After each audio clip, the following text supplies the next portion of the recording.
Good afternoon all of you. Hello बच्चों, कैसे हो आप सभी? आई होप कि सारे खुश होंगे। Welcome back Pace online classes. आप सबका फिर से एक बार स्वागत है। बेटा, जैसे कि मैं प्रीवियस वीडियो में आपको बता चुकी हूँ कि सीटेट की जो डेट है वो अनाउंस हो गई है। अब हम बात कर लेते हैं कि हमें इस जो पेपर है, इस पेपर की तैयारी कैसे करनी है ना। पहले हमें एक स्ट्रैटेजी फॉलो करनी है कि कैसे हम कम टाइम में पेपर को क्रैक करेंगे, जो मैंने अपनी प्रीवियस वीडियो में भी आपको बताया था। अब उसी को आगे लेके मैं आपके सामने आई हूँ। वो स्ट्रैटेजी फॉलो करेंगे, कैसे करेंगे वो मैं आपको बताती हूँ। हम सबको पता है कि जो सीटेट का पेपर होता है वो 150 मार्क्स का होता है ना। 150 मार्क्स का कैसे होगा, कैसे क्या रहेगा, एक बार उस पर बात कर लेते हैं। अगर बेटा आप में से किसी भी बच्चे ने पीआरटी का पेपर यानी कि 1 to 5 जेबीटी के लिए अप्लाई किया है तो मैं पहले उसके बारे में बता देती हूँ।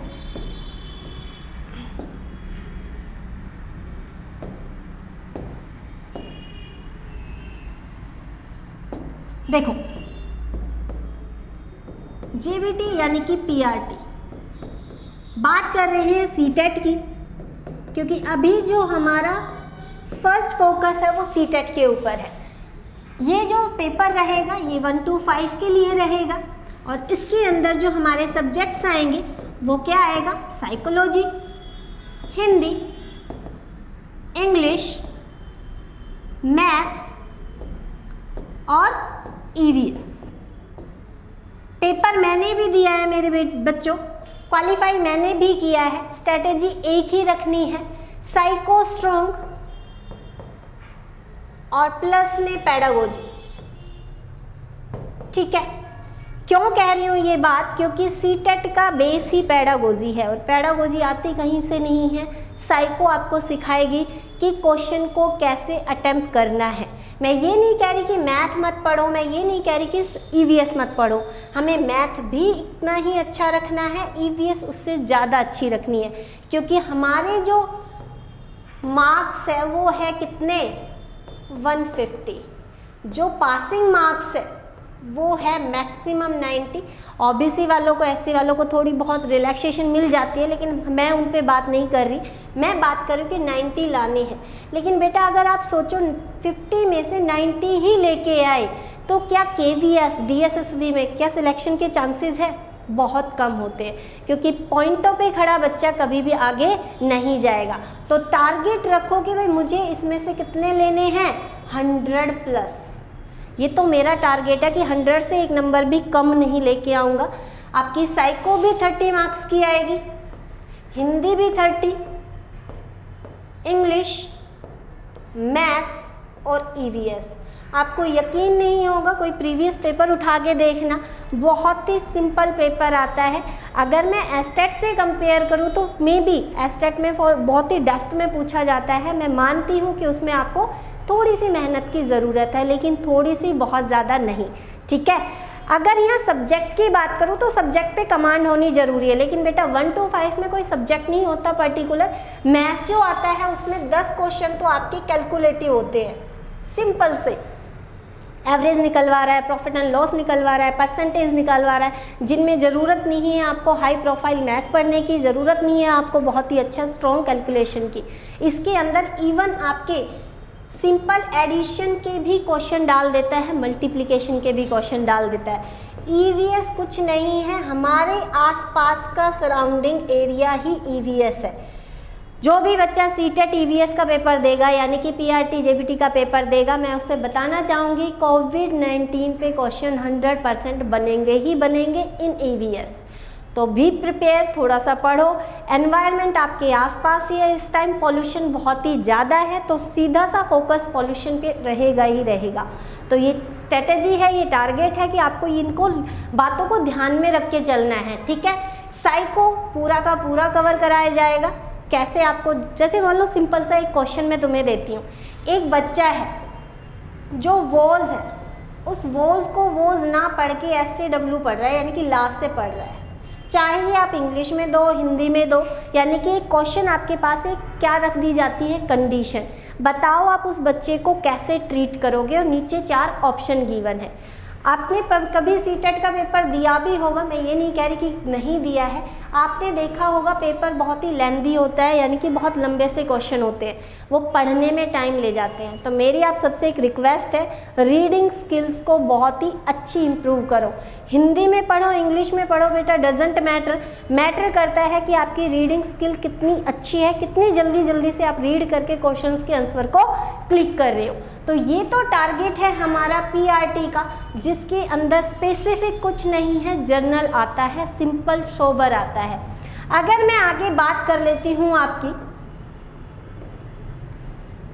टीजीटी की, तो टीजीटी के अंदर लेवल 2, यानी कि अब जो बात होगी वो सब्जेक्ट्स की होगी। तो सब्जेक्ट्स बेटा मैथ और साइंस भी आते हैं और आपका एसएसटी भी आता है।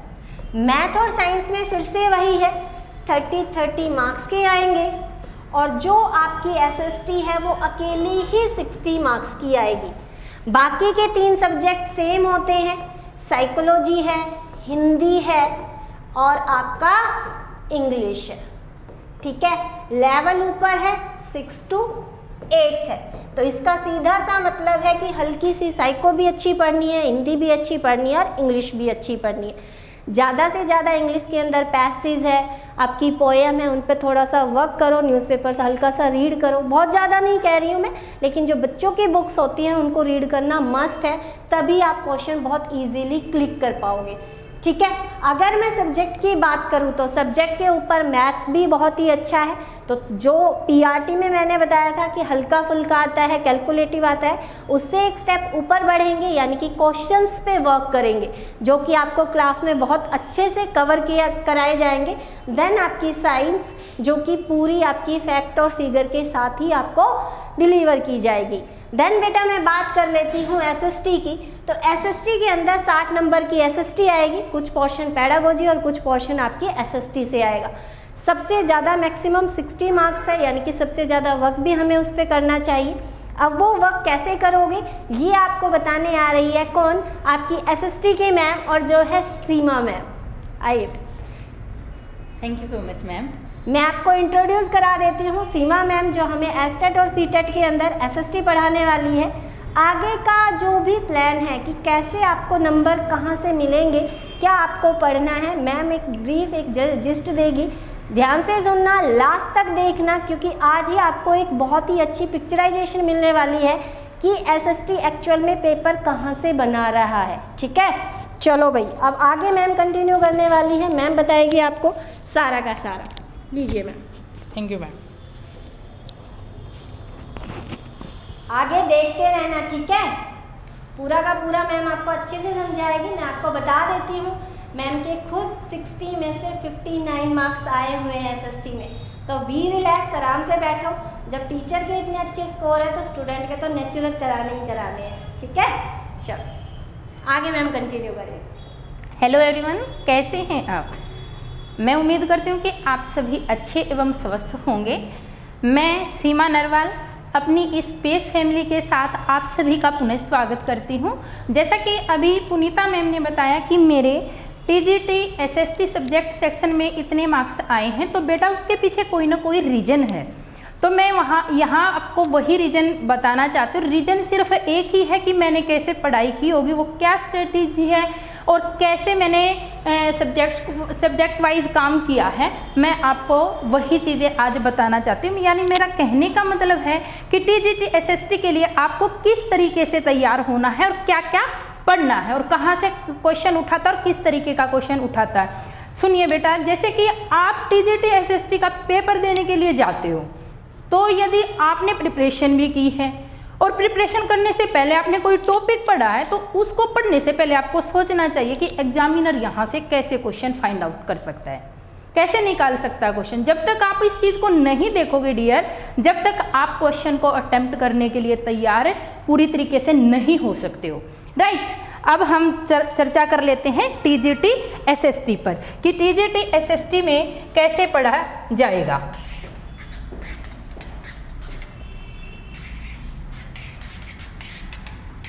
घबराइएगा नहीं बेटा, सिलेबस वास्ट है, बट मैं आपके साथ हूँ। बिल्कुल एनसीईआरटी बेस्ड आपकी यहाँ पर क्लासेज होंगी, और क्लासेज जो होंगी आपकी कंसेप्चुअल के साथ साथ फैक्चुअल भी होंगी, यानी कि विद क्वेश्चन आंसर्स मैं आपको करवाऊंगी। जैसे कि मैं बात करूं कि टीजीटी एसएसटी के अंदर सबसे पहले बच्चे को ये पता होना चाहिए कि कौन से विषय शामिल हैं। यहाँ ओनली मैं सीटेट की बात कर रही हूँ, ओनली सीटेट की, राइट। एचटेट के लिए भी मैं बताऊंगी। एचटेट में थोड़ा सा आपको गहराई में जाना है और काफ़ी कुछ नहीं है, टच में चीज़ें आती हैं। अब देखिए जी, टोटल मार्क्स जैसा कि मैम ने भी बताया, हमारे टीजीटी सब्जेक्ट के अंदर 60 नंबर होते हैं, और वो 60 नंबर कैसे गेन किए जाएं, हमें फर्स्ट ऑफ ऑल पता होना चाहिए कि 3 विषय आते हैं, history, geography and political science. Political science in the sense नागरिक शास्त्र और अपने आसपास का सिविक्स माहौल। अब बात करूं मैं हिस्ट्री की, सीटेट के लिए आपको ज़्यादा गहराई से या फिर ज़्यादा अपर लेवल का नहीं पढ़ना है डियर, हमें पढ़ना है 6th 7th 8th क्लास की सारी books in the sense history, geography और political science 6th 7th 8th class की ही पढ़नी है। इससे ऊपर आप 9th 10th में जाओगे ही नहीं अगर आप सीटेट का पेपर दे रहे हो तो। उसके बाद मैं बात करती हूँ, सबसे पहले देखते हैं हम अब हिस्ट्री में क्या पढ़ा जाए, कहाँ से क्वेश्चन आते हैं। आप मेरी ये क्लास देखने के बाद आप खुद पेपर को जब देखोगे तो कहोगे कि हाँ मैम ने बताया था, इससे भी क्वेश्चन आया था, इससे भी क्वेश्चन आया था। हम क्या करते हैं, मार्केट में जाके कोई भी बुक ले आते हैं। बेटा मैं ये नहीं कहूँगी कि कोई भी बुक खराब है, किसी भी बुक में कुछ भी लिखा होता है उसके पीछे कोई ना कोई रीजन जरूर होता है डियर। अब मैं बात करती हूँ कि हिस्ट्री में क्या पढ़ा जाए। क्वेश्चन आपने देखा होगा, हड़प्पा सभ्यता से आता है। ये चैप्टर 6th क्लास की एनसीईआरटी का पहला ही टॉपिक है डियर। हड़प्पा सभ्यता स्थल, कृषि कहाँ से आरंभ हुई, कृषि का आरंभ कब हुआ, कुछ इस तरीके के क्वेश्चन, किरथर की पहाड़ियों से क्वेश्चन, ये एनसीईआरटी से ही आते हैं। प्राचीन कालीन साम्राज्य मगध के बारे में एक विशेष क्वेश्चन जरूर बनता है, राइट। वैदिक साहित्य ऋग्वेद से भी क्वेश्चन जरूर आता है। जैन धर्म, बौद्ध धर्म, यहाँ से भी क्वेश्चन आते हैं। खास बात ध्यान रखना है आपको, दक्षिण भारत का इतिहास most important for CTET TGT SST only. दक्षिण भारत का इतिहास यानी कि चोल, चेर, पांडे, इस तरीके के गुर्जर, प्रतिहारा वंश एंड तरीपक्षीय संधि। कुछ मैंने जब पेपर दिया था, ये मेरे को पेपर का ही क्वेश्चन है, राष्ट्रकूटों के बारे में पूछा जाता। नेक्स्ट में बात करूं, एक क्वेश्चन मिस्र सभ्यता से आता है, कई बार ब्रह्मी लिपि, देवनागरी लिपि, इनसे भी क्वेश्चन आते हैं। कहीं ना कहीं मैं जो ये चीज़ें बता रही हूँ डियर आपको, ये एनसीईआरटी में ही है, यू कैन चेक इट। अब उसके बाद सांस्कृतिक नृत्यों के बारे में भी, जैसे कि कथकली, भरतनाट्यम, मोहिनीअट्टम, ये वाले क्वेश्चन भी आते हैं। उसके बाद दिल्ली सल्तनत काल, आप देखोगे 7th और 8th क्लास की हिस्ट्री में सल्तनत काल को पूरा कवर कर लिया जाता है, तो वहीं से क्वेश्चन आते हैं। आप या तो चीज़ों को एक जगह कर लो या फिर एनसीईआरटी पढ़ो। एनसीईआरटी से बिल्कुल लाइन की लाइनें आती हैं। मैं आपको जब क्लासेस दूंगी तो मैं आपको पेपर के साथ क्लासेस दूंगी, मैं आपको दिखाऊंगी, देखिएगा बेटा आप यहाँ से कैसे क्वेश्चन पूछा गया है, राइट। अब आगे देखिएगा, दिल्ली सल्तनत काल में मैं बात करूँ, अलग अलग वंश के बारे में मैं यहाँ नहीं बता रही हूँ, मैं बता रही हूँ गुलाम वंश के से लेकर के लोधी वंश तक जितने भी क्वेश्चन बनेंगे वो सारे क्वेश्चन एनसीईआरटी से ही आते हैं। यानी कि कुतुबुद्दीन ऐबक और बहलोल लोधी तक के सारे क्वेश्चन पूछे जाते हैं। उसके बाद एक विशेष क्वेश्चन 1857 की क्रांति से भी आता है, और उसके बाद स्वतंत्रता संग्राम 1947 इज मोस्ट इम्पोर्टेंट एंड प्रमुख स्वतंत्रता सेनानी और राष्ट्रवादी नेता, यहाँ से भी क्वेश्चन आता है। मेरा कहने का तात्पर्य है डियर कि यदि आप टीजीटी एसएसटी की तैयारी कर रही हैं तो हिस्ट्री सेक्शन को कवर करने के लिए आपको ये वाली चीज़ें, ये वाले टॉपिक आपको अच्छे से आने चाहिए, क्योंकि जो वेटेज है पेपर के अंदर, मैं ये नहीं चैलेंज कर सकती कि वो हिस्ट्री ज़्यादा पूछेगा या वो पॉलिटी ज़्यादा पूछेगा या फिर वो क्या कहते हैं ज्योग्राफी ज़्यादा पूछेगा। इस चीज़ को हम कह नहीं सकते कुछ। कई बार हिस्ट्री का पोर्शन ज़्यादा होता है, कई बार ज्योग्राफी नॉमिनेटिंग होती है, तो हम कहीं ना कहीं हम अपना 100% लेके चलेंगे, यानी 12 से 15 नंबर के चांस रहता है कि वो हिस्ट्री पूछेगा। अब नेक्स्ट फर्दर मैं बात करूं ज्योग्राफी की। ज्योग्राफी को डियर 2 पार्ट में डिवाइड करके पढ़ेंगे हम। 2 पार्ट में कैसे? क्योंकि हमने पढ़ना तो एनसीईआरटी ही है, बट हम अभी से तैयारी ऐसी रखेंगे कि ये एचटेट के लिए बेस बन जाए, राइट। अब ज्योग्राफी को हम Indian geography and global geography दोनों को डिवाइड करके पढ़ रहे हैं। पहले हम पढ़ेंगे भारत का भूगोल। अब भारत का भूगोल की जब बात आती है तो ये सारे टॉपिक, ये सारी चीज़ें एनसीईआरटी में कवर होंगी, डोंट वरी। भारत का मानचित्र 6th क्लास का ही टॉपिक है ये मानचित्र। मानचित्र के घटक, दिक सूचक, दिशा सूचक क्या होता है, इस तरीके के क्वेश्चन आपके सीटेट के पेपरों के अंदर पूछे गए हैं।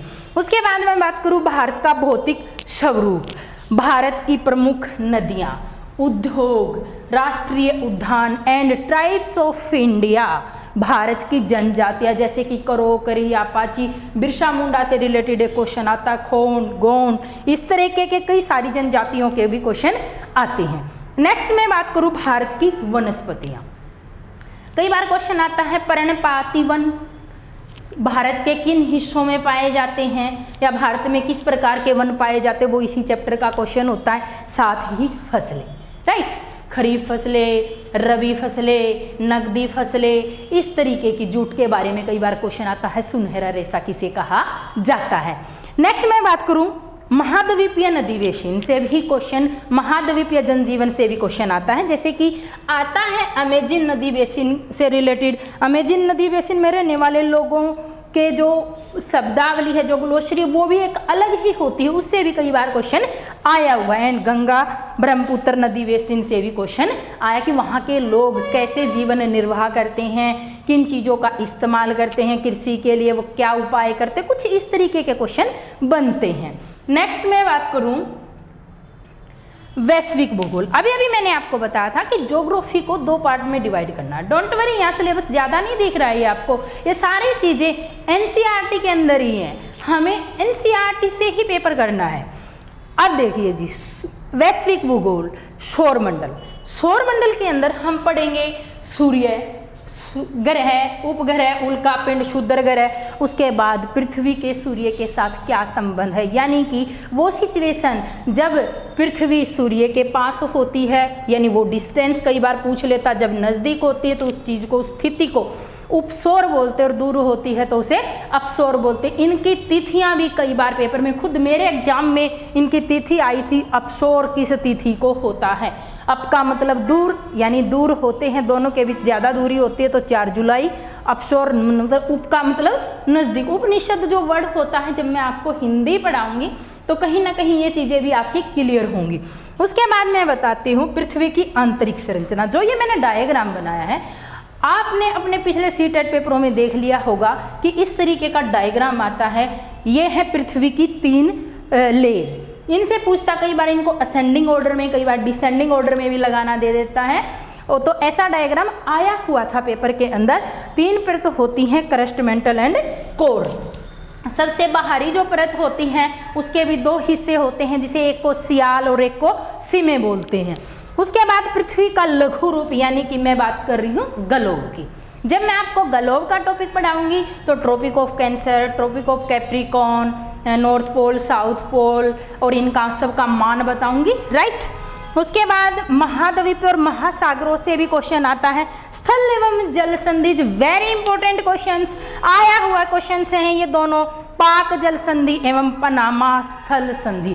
पनामा स्थल संधि की अगर मैं बात करूं तो पनामा स्थल संधि, स्थल यानी कि स्थल से ही जुड़े हुए दो एरिया, तो उसको बोलते हैं स्थल संधि। उत्तर अमेरिका एवं दक्षिण अमेरिका के मध्य जो संधि है उसका नाम है पनामा स्थल संधि। ये भी क्वेश्चन आपके सीटेट एंड एचटेट दोनों का है।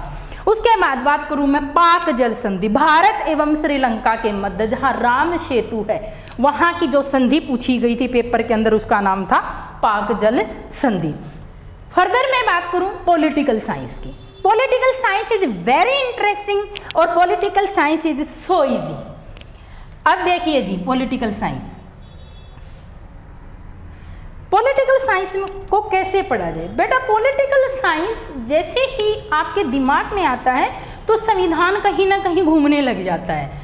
तो मैंने यहाँ पर पहले मैं आपको संविधान नहीं बता रही हूँ। पॉलिटिकल साइंस का क्वेश्चन सब बच्चों को रहता है कि राष्ट्रपति पूछा जाता है, प्रधानमंत्री पूछा जाता है। चलो आपकी मर्जी के अकॉर्डिंग हम पहले इसी पे काम कर लेते हैं। हमने पॉलिटिकल साइंस में 4 सीटेट, ओनली सीटेट, मैं बार बार बोल रही हूँ, सिर्फ सीटेट की बात कर रही हूँ बेटा। सीटेट में हमने 3 यूनिट करनी जरूरी होती है डियर। एक है संघीय प्रशासन या फिर संघीय प्रशासन के अंग, यानी यूनियन एग्जीक्यूटिव के बारे में हम पढ़ने जा रहे हैं। संघीय प्रशासन के 3 अंग होते हैं। एक होता है डियर विधायिका, और एक होता है कार्यपालिका, और एक होता है न्यायपालिका। विधायिका इन द सेंस पार्लियामेंट, क्या करती है? संसद बनाती है कानून, और कार्यपालिका उन कानूनों को करती है लागू। एंड न्यायपालिका देखती है कि कानून सही से बने हैं या नहीं, या फिर कानूनों को सही से लागू किया है या नहीं। राइट। अब देखिए विधायिका संसद के 2 सदन होते हैं। तो मेरा एक टॉपिक निकल करके आ रहा है लोकसभा। राइट, मेरा एक टॉपिक निकल करके आ रहा है लोकसभा। फिर दूसरा टॉपिक निकल करके आएगा राज्यसभा। हम लोकसभा और लोकसभा के अधिकार एवं शक्तियां पढ़ेंगे। यहाँ से भी एक क्वेश्चन बनता है, वो खासकर पॉलिटिकल के केस में 2 स्टेटमेंट देगा।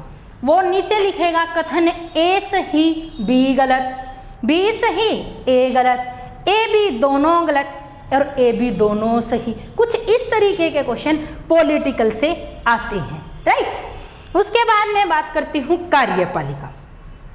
कार्यपालिका में, यानी यहाँ बात हो रही है डियर केंद्र की सरकार की। जो पॉलिटिकल के क्वेश्चंस मैं आपको यहाँ कराऊंगी, जो पॉलिटिकल का कंसेप्ट मैं यहाँ को आपको क्लियर कराऊंगी, मैं गारंटी देती हूँ उससे बाहर आपका पॉलिटिकल पोर्शन नहीं आएगा। अब देखिए जी कार्यपालिका में जैसे कि मैं टॉपिक आपको पढ़ाऊंगी डियर राष्ट्रपति, यहाँ से भी एक क्वेश्चन जरूर आता है। मेरे को याद नहीं है कि कब पूछा गया था, पूछा था डायरेक्ट कि भारत का राष्ट्रपति वर्तमान में कौन है, ऐसा क्वेश्चन आप चेक कीजिएगा। उसके बाद मैं बताती हूँ उपराष्ट्रपति के बारे में भी मैं आपको बताऊंगी। नेक्स्ट प्रधानमंत्री, मंत्रिपरिषद, मंत्रिमंडल एंड मंत्रिमंडल सचिवालय क्या होता है और क्या काम करता है। एक क्वेश्चन आया था जो एचटेट के अंदर था कि मंत्रिमंडल की बैठकों के लिए फिक्स जगह कौन डिसाइड करता है, उसका आंसर था मंत्रिमंडल सचिवालय। राइट, यहां मैं आपका कुछ भी छुड़वाऊंगी नहीं। उसके बाद मैं बात करती हूँ न्यायपालिका। हम पढ़ रहे हैं यूनियन का, राइट, स्टेट के अंदर हम नहीं गए हैं। यहां हमें क्या पढ़ना चाहिए? हमें पढ़ना चाहिए न्यायपालिका में सबसे पहले सुप्रीम कोर्ट, आर्टिकल 124। राइट। उसके बाद आर्टिकल, वेरी इंपॉर्टेंट, आर्टिकल 32 मौलिक अधिकारों में भी मैं इस चीज को आपको क्लियर कराने जा रही हूँ। संवैधानिक उपचारों का अधिकार है ये आर्टिकल 32। हर व्यक्ति को यदि मौलिक अधिकार का हनन होता है तो सुप्रीम कोर्ट का दरवाजा खटखटाने का हक देता है। उसके बाद मैं बात करती हूँ पीपल इंटरेस्ट लिटिगेशन, इससे भी एक क्वेश्चन बनता है। चलो आगे। अब आगे देखिए जी, ये तो हो गई हमारी केंद्र की सरकार। नेक्स्ट मैं बात करूं राज्यों की सरकार कैसे काम करती है, तो एक क्वेश्चन यहां से भी बनता है। एक question in the sense question यहां से भी 10-12 ही आने हैं पॉलिटिकल पोर्शन से भी। अब मैं बात करूं प्रांतीय प्रशासन, प्रांत मतलब कि केंद्र। बेटा मैं आपको एक बात बता देती हूँ, जब भी वो पॉलिटिकल का क्वेश्चन पूछेगा तो लैंग्वेज पॉलिटिकल की ही होगी। राइट। अब देखिए जी, प्रांतीय प्रशासन के भी उसी तरीके से 3 अंग होते हैं जैसे संघीय प्रशासन के होते हैं। राज्य विधानमंडल यानी कि राज्यों की संसद, कॉमन सेंस। अब विधानसभा और विधान परिषद, इसके 2 सदन होते हैं, अंग नहीं। अंग में फर्क आ जाएगा क्योंकि ये क्या करेगी, कानून बनाएगी। कानून कोई भी चीज, कोई भी अधिनियम, कोई भी विधेयक तब बनता है जब केंद्र की सरकार में तो प्रेसिडेंट साइन कर दे और राज्य की सरकार में गवर्नर साइन कर दे। राइट। अब हमारा टॉपिक बनेगा विधानसभा। क्वेश्चन आता है बिल्कुल सिंपल, विधानसभा के सदस्य को क्या कहते हैं? हमने वही चीज तो देखनी है क्योंकि हमने तो 6th, 7th, 8th क्लास पे ही काम करना है, ऊपर से नहीं आएगा। अब उसके बाद विधान परिषद, ये भारत के सभी राज्यों में नहीं है, इसका भी मैं टॉपिक कराऊंगी विद ट्रिक, आपको सारे याद करवाऊंगी और सबकी सीट्स याद करवाऊंगी। उसके बाद बात करती हूँ मैं कार्यपालिका। कार्यपालिका जो वर्ड होता है डियर, उसका मतलब होता है गवर्नमेंट। इसके आगे यदि वो संघ लगा देता है तो वो केंद्र की सरकार की बात करता है और इसके साथ साथ यदि वो प्रांत लगा दे या राज्य लगा दे तो वो किसकी बात कर रहा है? राज्य की, यानी कि राज्य की सरकार की। अब यहाँ कौन से टॉपिक बनेंगे हमारे? टॉपिक बन रहा है यहाँ पर गवर्नर, राज्यपाल और उसकी शक्तियाँ, क्योंकि कुछ पावर्स जो होती हैं राज्यपाल और राष्ट्रपति की थोड़ी सिमिलर होती है, बट आर्टिकल चेंज हो जाते हैं। डोंट वरी, इसी टेट में आर्टिकल नहीं आने वाला है। अब उसके बाद राज्य मंत्री परिषद, जैसे हमने केंद्रीय मंत्री परिषद पढ़ी थी, राज्य मंत्रिमंडल एंड मुख्यमंत्री। उसके बाद मैं बात करती हूँ न्यायपालिका। न्यायपालिका में जैसे वहाँ पर हमने पढ़ा था सुप्रीम कोर्ट, तो यहाँ पर क्या पढ़ लेंगे हम? हाई कोर्ट, उच्च न्यायालय, आर्टिकल 214। उसके बाद मैं बात करती हूँ आर्टिकल 226। आर्टिकल 226 सेम वही बात कहता है जो आर्टिकल 32 कहता है। अब आर्टिकल 32 अभी भी मैंने बताया था कि क्या कहता है कि सुप्रीम कोर्ट जा सकते हैं यदि किसी व्यक्ति के ह्यूमन राइट्स का उल्लंघन हो रहा है। तो आर्टिकल 226 भी यही कहता है, यदि किसी व्यक्ति के वो मौलिक अधिकार का राज्य में उल्लंघन हो रहा है तो वो व्यक्ति हाई कोर्ट भी जा सकता। सेम 5 रीड्स इसके अंदर है। उसके बाद हम बात करते हैं लोक अदालतों की। लोक अदालतों से भी एक क्वेश्चन आता है। डियर, एक चीज और मैं आपको बता देती हूँ, कोई भी चीज आपकी छूटेगी नहीं।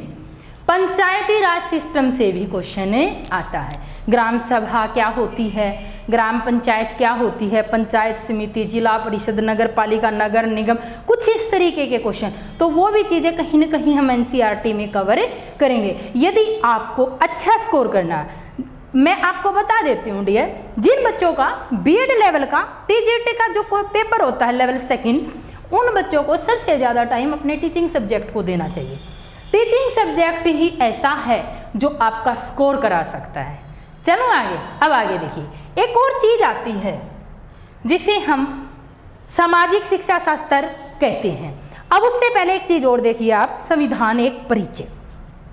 यहां से भी कई बार क्वेश्चन आता है, ज़्यादातर क्वेश्चन आते हैं यहाँ से एचटेट में, बट ये टॉपिक करने आपके लिए अनिवार्य हैं, क्योंकि ये जो टॉपिक यहाँ पर मैंने लिखे हैं ये टॉपिक हैं जो इन सब का जिक्र कहीं ना कहीं 6th से 8th क्लास की एनसीईआरटी में है। इसीलिए वो क्वेश्चन पूछ लेता है, क्योंकि उसका हक है क्वेश्चन पूछने का, उसने पहले से सिलेबस के अंदर मेंशन किया है। अब मैं बात करूँ संविधान निर्माण, इसका मतलब क्या है? इसमें क्वेश्चन कई बार पूछा जाता है कि संविधान सभा का गठन कब हुआ, फर्स्ट मीटिंग कब हुई, लास्ट मीटिंग कब हुई, संविधान सभा के निश्चित सदस्य, या फिर ऐसी कौन सी रियासत जिसका एक भी मेंबर सभा में शामिल नहीं था, और जवाहरलाल नेहरू का उद्देश्य प्रस्ताव तो कौन नहीं जानता। कई बार केवीएस में भी आता है। उसके बाद मैं बात करती हूँ संविधान की विशेषताएं, फीचर्स ऑफ इंडियन कॉन्स्टिट्यूशन। ये चीज़ तो बनती है जब हम संविधान के बारे में क्वेश्चन कर रहे हैं, तो बनता है कि वो हमसे विशेषता तो पूछ सकता। जब आपने किसी चीज़ को पढ़ा उसके अंदर कोई ना कोई क्वालिटी तो जरूर देखी होगी। उसके बाद बात करती हूँ मैं संविधान के स्रोत। जो हमारा संविधान है, संविधान निर्माताओं ने दूसरे देशों के संविधानों को रीड किया है, वहाँ से जो भी पॉइंट्स भारतीयों के लिए अच्छे लगे, भारतीयों के हक में रहे, वो सारे पॉइंट्स संविधान के अंदर इंक्लूड किए हैं। वही चीज़ संविधान के लिए क्या बन गई है? स्रोत। कुछ एक्टों से विचार लिया। एक्ट की बात करूँ तो मुझे याद आ गया 1935 एक्ट से 250 article, 250 article as it Indian constitution के अंदर रखे गए हैं। उसके बाद मैं बात करती हूँ सिटीजनशिप इज वेरी इंपॉर्टेंट।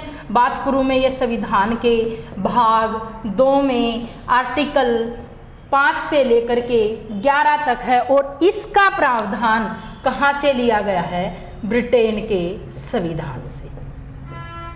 उसके बाद फंडामेंटल राइट्स। फंडामेंटल राइट्स संविधान के भाग 3 में, जिसे संविधान का मैग्ना कार्टा बोलते हैं। क्या बोलते हैं? Magna carta.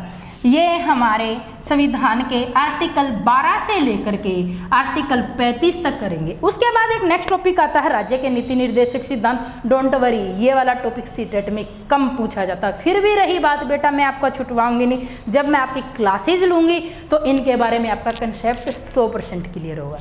उसके बाद मैं बात करती हूँ मौलिक कर्तव्य। मौलिक कर्तव्य बहुत ही आसान टॉपिक है, और ये हमारे संविधान के भाग 4 के अब आप कहोगे कि मैडम 3 के बाद 4 कहाँ गया? DPSP directive principle state policy, वो भाग 4 में है।